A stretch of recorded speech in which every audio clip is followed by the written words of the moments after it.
ओम श्री गणेशाय नमः। जय माता दी। बंधुओं, आज मैं आपको नवरात्रि के छठे दिन देवी कात्यायनी की कथा श्रवण करवाने जा रही हूँ। बंधुओं, नवरात्रि के छठे दिन माँ कात्यायनी की पूजा की जाती है।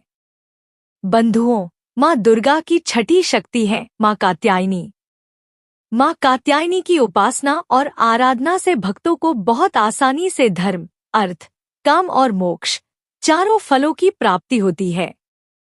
उनके रोग, शोक, संताप और भय नष्ट हो जाते हैं। जन्मों जन्मों के समस्त पाप नष्ट हो जाते हैं। माँ कात्यायनी को नवरात्रि में छठे दिन पूजा जाता है। कात्याय गोत्र में विश्व प्रसिद्ध महर्षि कात्यायन ने भगवती परा अम्बा की उपासना की, कठिन तपस्या की। उनकी इच्छा थी कि उन्हें पुत्री प्राप्त हो। माँ भगवती ने उनके घर पुत्री के रूप में जन्म लिया, इसीलिए यह माता कात्यायनी कहलाईं। इनका गुण शोध कार्य है, इसलिए इस वैज्ञानिक युग में माँ कात्यायनी का महत्व बहुत अधिक है। इनकी कृपा से ही सारे कार्य पूरे हो जाते हैं। यह वैद्यनाथ नामक स्थान पर प्रकट होकर पूजी गई। माँ कात्यायनी अमोघ फलदायिनी है। भगवान कृष्ण को पति रूप में पाने के लिए वृंदावन की गोपियों ने इन्हीं की पूजा की। यह पूजा कालिंदी यमुना के तट पर की गई, इसीलिए यह वृंदावन मंडल की अधिष्ठात्री देवी के रूप में प्रतिष्ठित है। इनका स्वरूप अत्यंत भव्य और दिव्य है। यह स्वर्ण के समान चमकीली है और भास्वर हैं। इनकी 4 भुजाएं हैं। दाएं तरफ का ऊपर वाला हाथ अभय मुद्रा में है और नीचे वाला हाथ वर मुद्रा में। माँ के बाएं तरफ के ऊपर वाले हाथ में तलवार है और नीचे वाले हाथ में कमल का फूल सुशोभित है। इनका वाहन भी सिंह है। इनकी उपासना और आराधना से भक्तों को बड़ी आसानी से धर्म, अर्थ, काम और मोक्ष चारों फलों की प्राप्ति होती है। भक्तों के रोग, शोक, संताप और भय नष्ट हो जाते हैं। जन्मों जन्मों के पाप नष्ट हो जाते हैं। माँ की उपासना करने से भक्तों को परम पद की प्राप्ति होती है। माता ने यह रूप अपने भक्त ऋषि कात्यायन के लिए धारण किया। देवी भागवत पुराण में ऐसी कथा मिलती है कि ऋषि कात्यायन माँ आदिशक्ति के परम भक्त थे। इनकी इच्छा थी कि देवी उनके पुत्री रूप में प्रकट हों, पुत्री के रूप में उनके घर पधारें। इसके लिए ऋषि कात्यायन ने वर्षों तक कठोर तपस्या की। इनके तप से प्रसन्न होकर देवी इनकी पुत्री रूप में प्रकट हुईं। कात्यायन की पुत्री होने के कारण माता कात्यायनी कहलाईं। सबसे पहले इनकी पूजा स्वयं महर्षि कात्यायन ने की।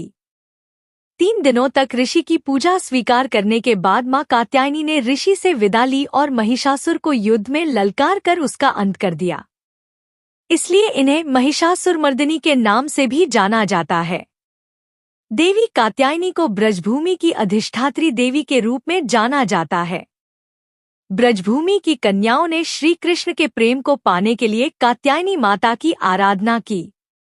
भगवान श्री कृष्ण ने भी माँ कात्यायनी की पूजा की। माँ कात्यायनी को मधुयुक्त पान अत्यंत प्रिय है। इन्हें प्रसाद रूप में फल और मिठाई के साथ शहद युक्त पान अर्पित करना चाहिए। माता कात्यायनी 4 भुजाधारी हैं। इनके एक हाथ में शत्रुओं का अंत करने वाली तलवार है और दूसरे में पुष्प, जो भक्तों के प्रति इनके स्नेह को दर्शाता है। तीसरी भुजा अभय मुद्रा में है, जो भक्तों को भय मुक्ति प्रदान कर रही है। चौथी भुजा देवी का वर मुद्रा में है, जो भक्तों को उनकी भक्ति का वरदान देने के लिए है। देवी कात्यायनी का प्रभाव कुंडलिनी चक्र के आज्ञा चक्र पर है। नवग्रहों में माता कात्यायनी शुक्र को नियंत्रित करती है। इनकी साधना और भक्ति से वैवाहिक जीवन के सुख की प्राप्ति होती है। जिनके विवाह में बाधा हो, उनके विवाह की बाधा माता कात्यायनी दूर करती हैं। चंद्रहासुजबलकरा शार्दूलवर वाहना। कात्यायनी शुभम दध्या देवी दानव घातिनी। इस मंत्र से देवी का ध्यान करके नवरात्रि के छठे दिन देवी की पूजा करनी चाहिए। बंधुओं, जो कोई भी माता कात्यायनी की पूजा करके उन्हें मधुमिश्रित शहद अर्पित करता है, माँ उनके सभी मनोरथ पूर्ण करती हैं। बोलो माँ कात्यायनी की जय हो।